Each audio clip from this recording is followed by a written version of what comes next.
Welcome to the channel, and today we'll be talking about one of Eminem's best guest verses in the past few years.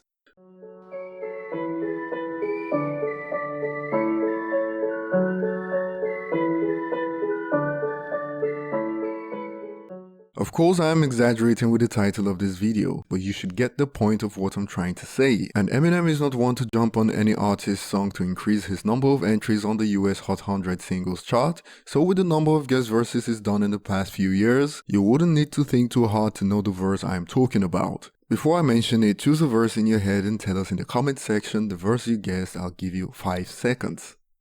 Of course, one of my favorite workout songs that released not too long ago is Medicine Man by Dr. Dre from the Compton album that released in 2015 featuring Eminem. And when the beat drops on this one during Eminem's verse, you could complete 12 presses of 50 kilos in 5 seconds at the gym. Today, we'll be breaking down Eminem's verse, and before we get started, remember to subscribe if you're new to the channel and turn on notifications. As we dive into this beast of a verse, one thing you need to keep in mind is that Eminem's verse in the song was recorded in a single take, which is mighty impressive, but not surprising from an artist like Eminem, and the verse starts with a perfect explanation of how Eminem was perceived in the beginning when he started his rap career. In the beginning, a few of the people who had a problem I was this good scoffed. I just shook off, probably reminded you of the first time you saw Tiger Woods golf. Eminem's skin color can be loosely described as a gift and a curse at the start of his career. Of course, as you'd expect, a lot of doors were shut in his face because signing a white rapper at that time was risky, and because of his skin color, his lyrical ability often took a backseat to judgments based on his skin color and likeliness to succeed. If you didn't know this before, well, here's a new one for you. Fat Joe's biggest regret was turning down the chance to sign Eminem 6 times. The fact that he was white didn't open doors initially, and even when Dre signed Eminem after listening to the Slim Shady EP, Dre didn't know Eminem was white. The Tiger Woods reference was also a perfect example to describe Eminem's place in hip-hop. Tiger Woods is a black athlete that dominated a predominantly white sport. I mean, how many great golfers are black compared to the number of great golfers that are white? This is a perfect analogy of Eminem in hip-hop, but no one discredits Tiger Woods because he's black, but why do haters discredit Eminem when he's got the talent to match his success?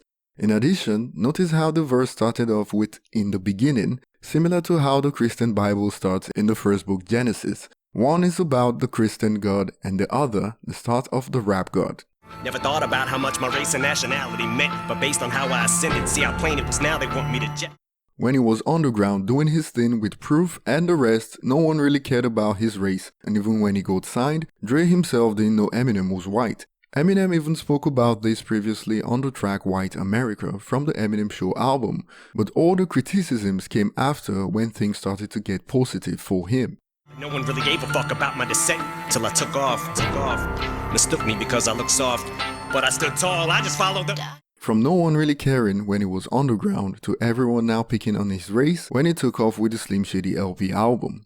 Dr. Dre has been responsible for giving Eminem takeoff directions many times in his career. At first with the Slim Shady LP, then after the encore years when Eminem needed to get out of his depression and drug use. Eminem was doubted from the beginning, and even to this day this hasn't changed, but with Dre's guidance, Eminem is always able to come out strong, and most of his criticisms are turned around and used as fuel to keep things going in his career. So I rose and grew balls, told these hoes to screw off, decided opposing you was what I'm supposed to do. Eminem has spoken about doubts in many of his songs over the years and how he was able to stand above it all. Gods Over Fear comes to mind as one of his recent songs to focus on this, and in that bar, Eminem also plays with homophones. Hoes and hosts can be interchanged to create another meaning that makes sense. For one, it means Eminem telling hoes to screw off, which is clear, and another, when interchanged with hosts, is Eminem stating he needed to screw off to function, as you usually need to screw off a host to use it. This makes sense because Eminem also stated rose earlier, which is a flower, so a hose also makes sense here, as for a rose to grow in a garden, you need to screw off a hose to water it, and you've got to admit, this is quite clever wordplay right here. In the next bars, Eminem compares his music influence on listeners to that of Voodoo Dolls. Had you on pins and needles, when I spoke to you all, you felt my pain, it's almost like I poked voodoo dolls. Voodoo dolls are depicted as a magical means of controlling the fortunes of others using dolls, and in literature and films this is often used to inflict pain on others. Eminem's music is raw and uncut, and many fans listening can instantly relate to his music, and in a way, it's like you're able to picture the pain and suffering he feels by listening to his music. And I hope my spirit haunts the studios when I'm gone. My picture jumps off a poster and just floats through the hall.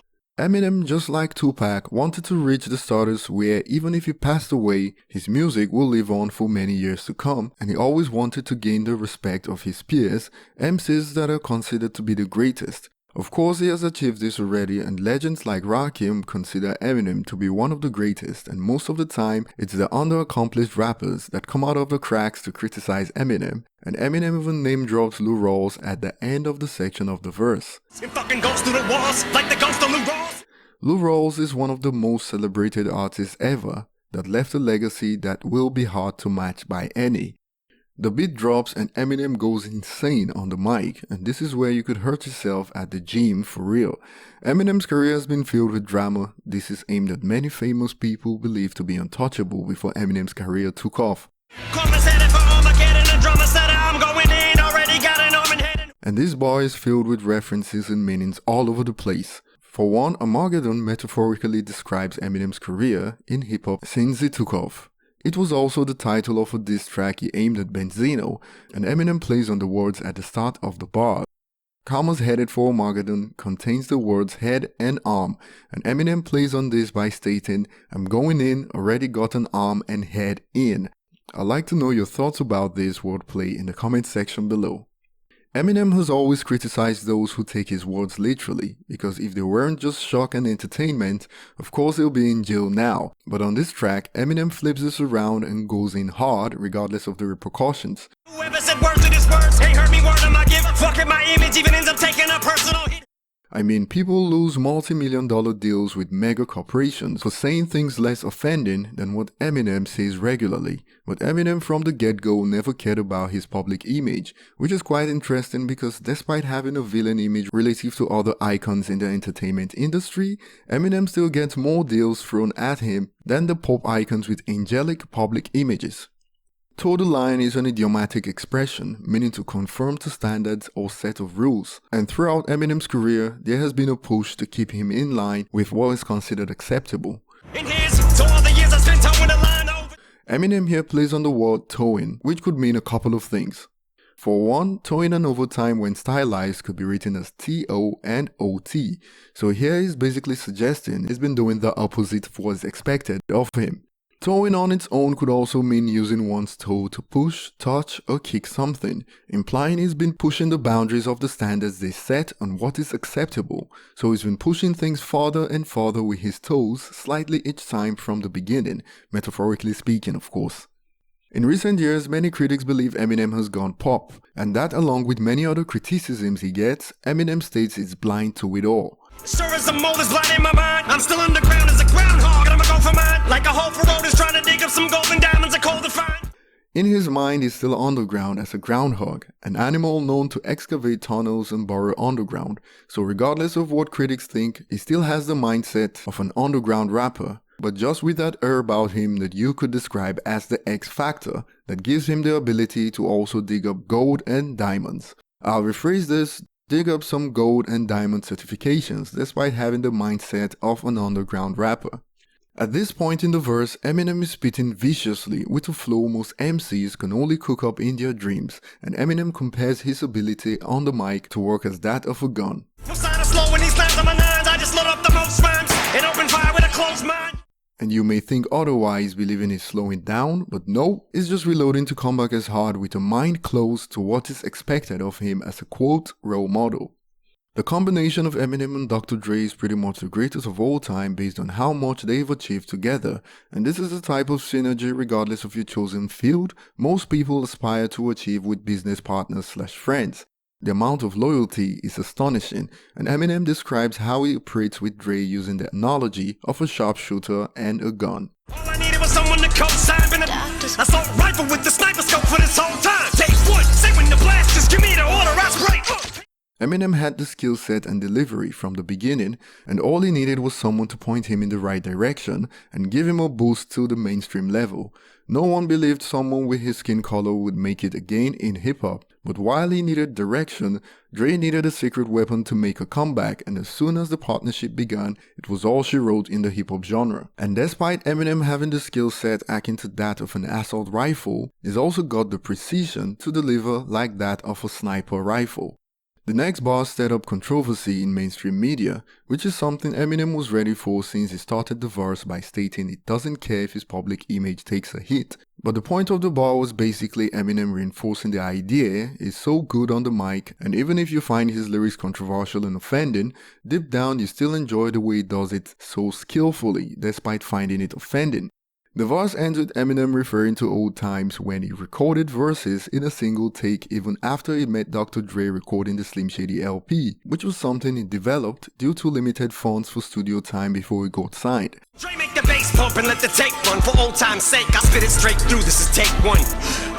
The moment you're waiting for is come. This is definitely one of Eminem's best verses, and technically, this was a verse to behold. And if you'd like to show support for the channel, consider donating to our PayPal at the link in the description of this video. We did a previous video about Eminem's guest verse on Yellow Wolf's Best Friend, and you can find that at the link that pops up at the top right corner now, and I'd like to know what you guys think about both of these verses in the comment section below. Thanks for watching, remember to subscribe if you're new to the channel and check out our other videos on the channel if you got time to spare.